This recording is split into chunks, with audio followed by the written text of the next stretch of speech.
vigilante justice like this, and this is going to be a subject in some of those Western movies you were talking about earlier, right?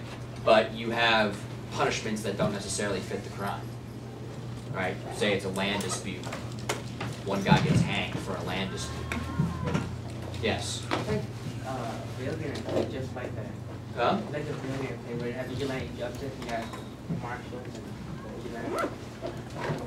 I'm telling you, history provides the best material for movies and video games. It all comes back around. Gianna?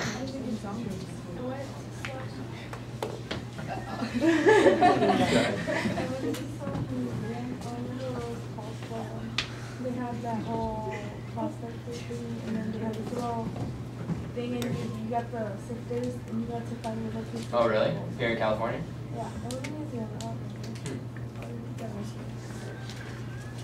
We had the Wild Wild West thing, and then, like, you have to dig for gold in these big buckets, and my dad was all like, yeah.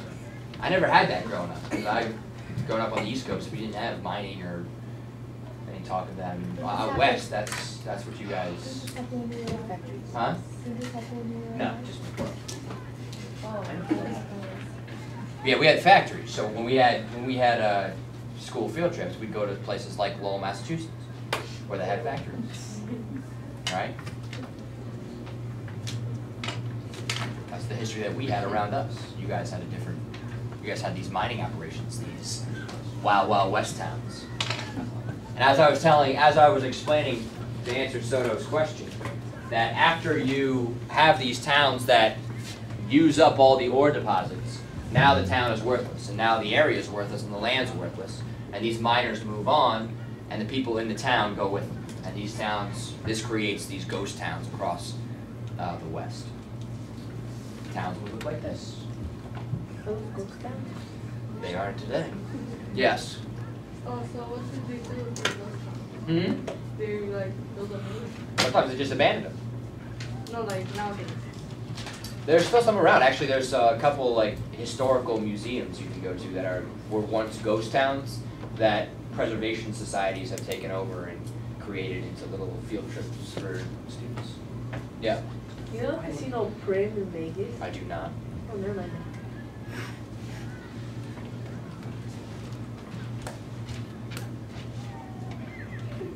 Not well versed on my Vegas casinos. Sorry. I think so. Following the miners comes the railroad. All right, and this is where we started the video on Thursday.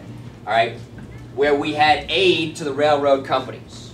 All right, the federal government is trying to encourage railroad companies to build railroads west.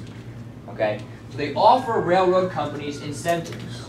The problem is the federal government has just finished fighting a very costly and a very expensive war, which means they have no what, Crystal? What does the federal government not have after fighting a costly and expensive war? Money. The federal government does not have money. What the federal government does have out west is land. And so they start granting subsidies of land to railroad companies. Sometimes even 10 square acres, even 10 square miles around the railroad tracks. So for every track that the railroad company lay, the railroad company would subsequently own the land around the track. That's why they made like those big views. Exactly. The more track the railroad company lay down, the more land that they own. Which is why we saw in the video on Thursday, railroad companies would kind of encourage their engineers to make huge curves. Why? Because the more curves they made, the more land they ended up owning. When by the time they're done, the federal government has given railroad companies enough land, about the size of Texas. The amount of land that they've given them is about the size of Texas.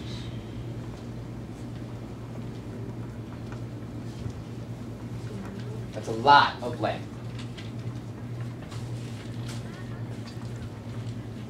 And of course, with the railroad comes people. With people, you have to have what? Places for them to live. Towns. Where are towns going to be located? Near the railroad. Near the railroads. Who owns the land near the railroads? The railroad. The railroad companies. And so towns are now being built on railroad company land. And who's making the money? The railroad companies. No, that's Okay? More than 180 million acres of land, by the time they're said and done, belongs to railroad companies. The goal of the railroad companies, what the government wants, is to connect the Pacific Ocean with the Atlantic Ocean by railroad. Okay? So, the government is asking these railroad companies and giving them incentives by giving them land to build a transcontinental railroad across the entire continent, from Atlantic to Pacific. We could call this the manifest destiny of the railroad, from sea to shining sea.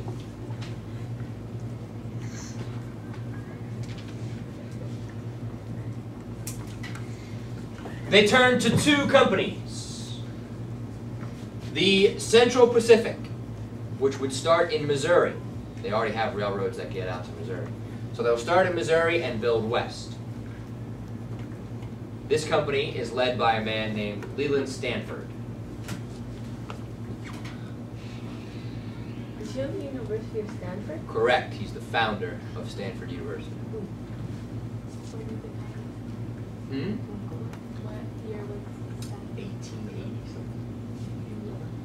No, it's not my head. It's in Palo Alto, California. Isn't that near San Francisco? Close to, yes. The Union Pacific Company would start west and build east. Who's got the harder job? West, east. Good. The ones who are starting in the east and building west, or the ones that are starting in the west and building east? West building east. First one. Why west building east? Because the Sierra Nevada. Because of the Sierra Nevada mountains. And also the Rockies. Because of the mountains in the west. The Union Pacific is gonna be the ones that have to deal with the Sierra Nevadas and the Rocky Mountains. Not easy. Yes. Doesn't the east have Appalachians? But we're already past that. We've already laid track past the Appalachians. Where when you see the map, you'll see. Soto. How would they transport the track to the west when the things are in the east and they don't have the train system?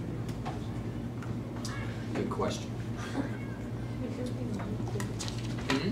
Makes everything more difficult. She makes everything more difficult.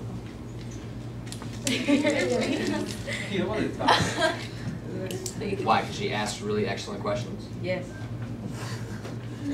Good answer, Louise. They have other means of shipping. How do you think? By what? Ship. By ship. Okay. Also, they could get steel from places like China or Japan. Okay, so they don't necessarily have to get. It doesn't have to be American-made steel at this point. Okay, so you can have lumber come from Asia, steel from Asia as well. Okay, and also, what else do you need to build? Workers. Workers. You're gonna have a lot of workers come from China. Here's Leland Stanford, your railroad tycoon at this point. Right, he will eventually found Stanford University. That's what he said. And here's the map I was telling you about. We already have railroads that get out here. Okay, so the Appalachians are back over off the map over here.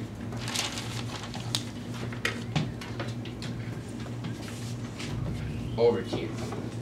Okay? So we can start, the Central Pacific can start here and build across the Great Plains because we already have railroads that get out this far. Alright? But the Union Pacific, we already have railroads that go from, this is roughly Sacramento to the Pacific. So they start here in Sacramento and have to cut through Nevada, and the Sierra Nevada is right here, right, and then end up here in the Rocky Mountains.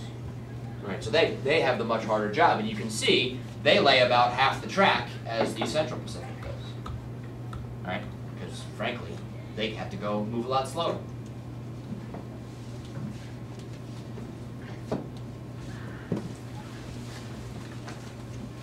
As you guys said, you need workers to build this railroad. and it takes thousands to get it done. Alright? And who are these workers, mostly? Luis? Immigrants from China. And Ireland. Okay. You have Irish and Chinese immigrants who are make up the majority of the railroad workers.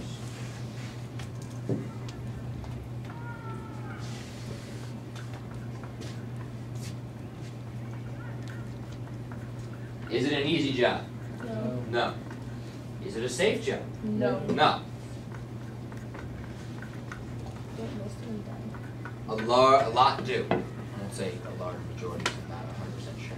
But a large number do die in the process. Okay? You have to blast through the mountains. You're going to build a tunnel, you got to blast. Gunpowder, very volatile, very unsafe. Nitroglycerin, like we saw in the video, even more unstable.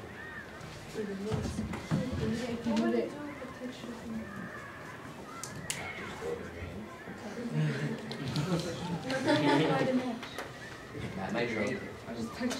Nitro gets the shock of explode. Yeah, exactly. That's why you saw in the video when they were carrying the tray that had nitro on it. It was just like, because if he drops that, there's a possibility that it could just go off. Okay, but it is way more powerful than gunpowder. So using that blasts through the mountain faster than if you were using traditional gunpowder. Okay, workers working on the Transcontinental Railroad. Huh? Yes, actual photograph.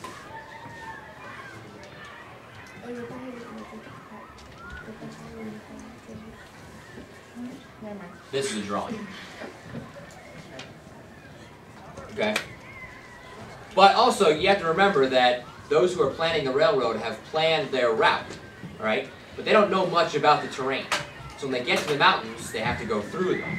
Let's say they're building through the desert, like when they're moving through Nevada, they could encounter quicksand. Now they have to build a whole curve around it, which then you can encounter more mountains, you can encounter more quicksand. Okay, so this takes a very, very long time to get it done, right? It is completed, I believe this is the stuff. It's completed in May of 1869, May 10th, 1869, at Promontory, Utah. And the last spike, the last nail that they put in is made of gold. So they have a golden spike. Finishes out the Transcontinental Railroad.